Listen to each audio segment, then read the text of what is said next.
Assalamualaikum semuanya. Selamat pagi. Gimana nih kabarnya hari ini? Alhamdulillah. Oke, sebelum memulai pelajaran hari ini, kita berdoa dulu ya. Berdoa dimulai. Berdoa selesai. Oke. Saya absen dulu ya.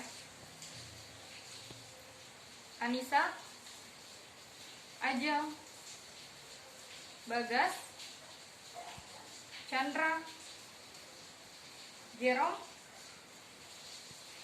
Jehian kemana? Oh, sakit. Ada surat pengantar ya?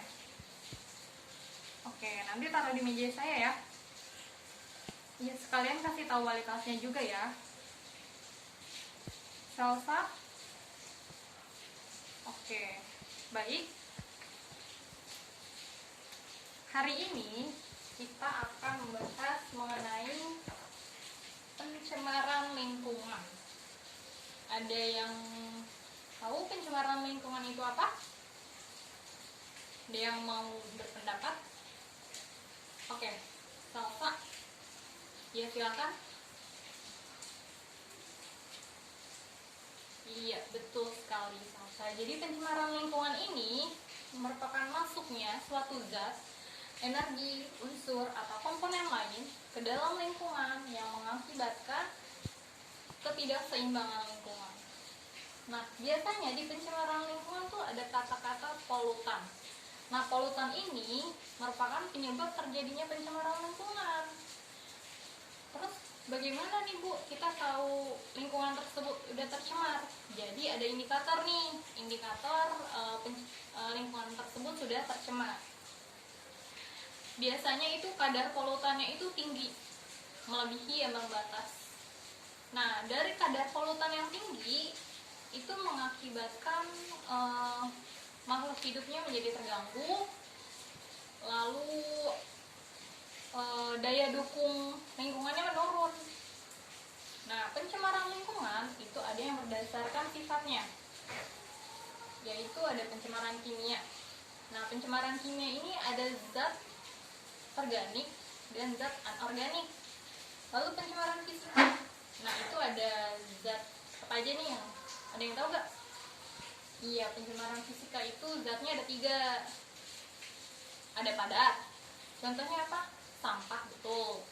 Ada cair, contohnya limbah. Ada gas, contohnya apa? Iya, betul, asap.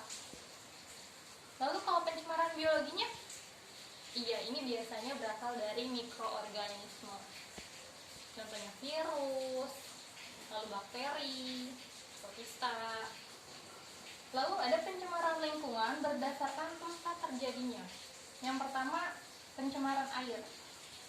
Nah, air merupakan komponen abiotik sangat penting dalam kehidupan, dimana kita tahu air tersebut bersih dan tidak tercemar itu dari apanya? Betul, dia tidak berbau, tidak berasa, sama tidak berwarna. Iya. Nah, pencemaran air ini dapat disebabkan oleh beberapa kegiatan, dari mulai kegiatan rumah tangga, contohnya penggunaan deterjen, sabun, terus limbah organiknya juga ada, sisa-sisa makanan yang terbuang. Lalu ketika polutan tersebut, maksudnya ketika limbah rumah tangganya ini dibuang sembarangan ke sungai, maka akan mengakibatkan banjir, betul, karena aliran sungainya tidak lancar. Lalu ada kegiatan industri. Apa contohnya? Logam berat, betul sekali, logam berat. Karena biasanya sebagian besar industri itu membuang limbah cairnya itu ke sungai atau ke laut. Lalu ada kegiatan pertanian, di mana kegiatan pertanian ini contohnya itu sisa pupuk buatan, penggunaan pestisida dan herbisida yang secara berlebihan.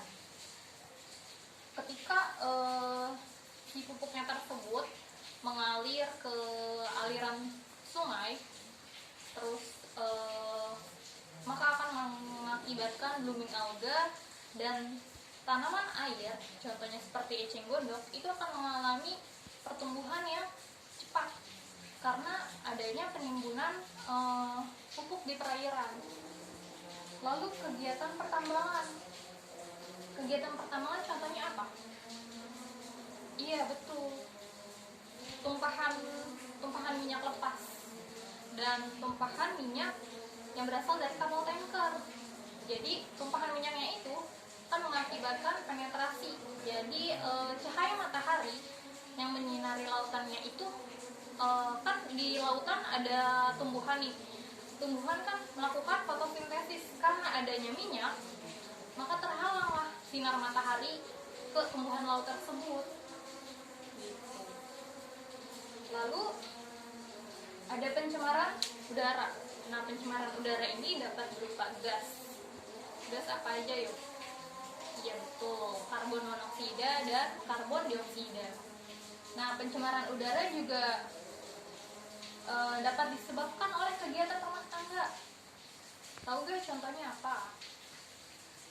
Iya betul. Biasanya nih, kita kalau di rumah sampahnya banyak, numpuk. Terus ada tuh kegiatan, biasanya ibu-ibu suka membakar sampahnya gitu, dan menimbulkan pencemaran udara. Lalu kegiatan industri biasanya itu berasal dari asap, cerobong asap yang dari pabrik gitu. Lalu kegiatan pertanian biasanya itu seperti penyemprotan insektisida. Ada yang ingin ditanyakan sampai sini? Oke? Iya, Salsa mau nanya apa? Yang mana? Pencemaran air. Pencemaran air. Oh, kegiatan industri yang menimbulkan pencemaran air. Contoh kasusnya. Oke, saya akan jawab ya. Jadi ada nih kasus pencemaran air.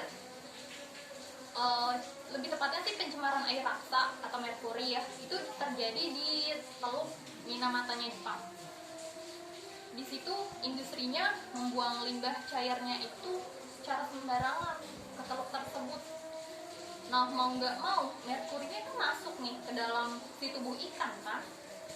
Lalu ada nelayan ikan kan, nelayan ikan ngambil ikan tersebut, lalu dikonsumsi sama